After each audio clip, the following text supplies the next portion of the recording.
এই গরমে মা কিন্তু টক দই বাড়িতেই পাতিয়েছিল, তো আমরা আজকে লস্যি করব। তো আমরা বাড়িতে চারজনের গ্লাস নিয়ে নিলাম। এবার চারটায় সমান সমান করে ভাগ করে নেব। কেউ কেউ চাইলে মিক্সি ব্লেন্ডারেও দিতে পারো। এবার আমি এখানেই কিন্তু বিট লবণ আর একটু চিনি দিয়ে মিক্স করে নেব।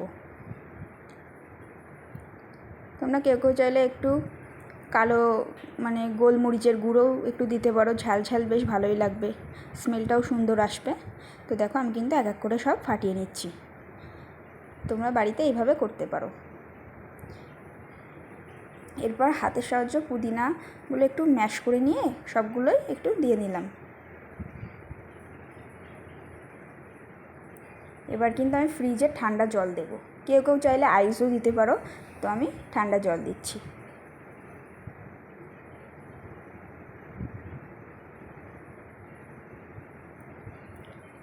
এবার সবগুলো একটু মিক্স করে নিতে হবে, খেতে কিন্তু বেশ ভালোই লাগে।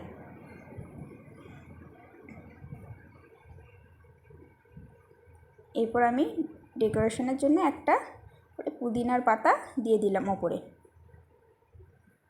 দেখো আমার রেডি। এবার সবাইকে আমি দিয়ে দেবো, দিয়ে নিজে খাবো।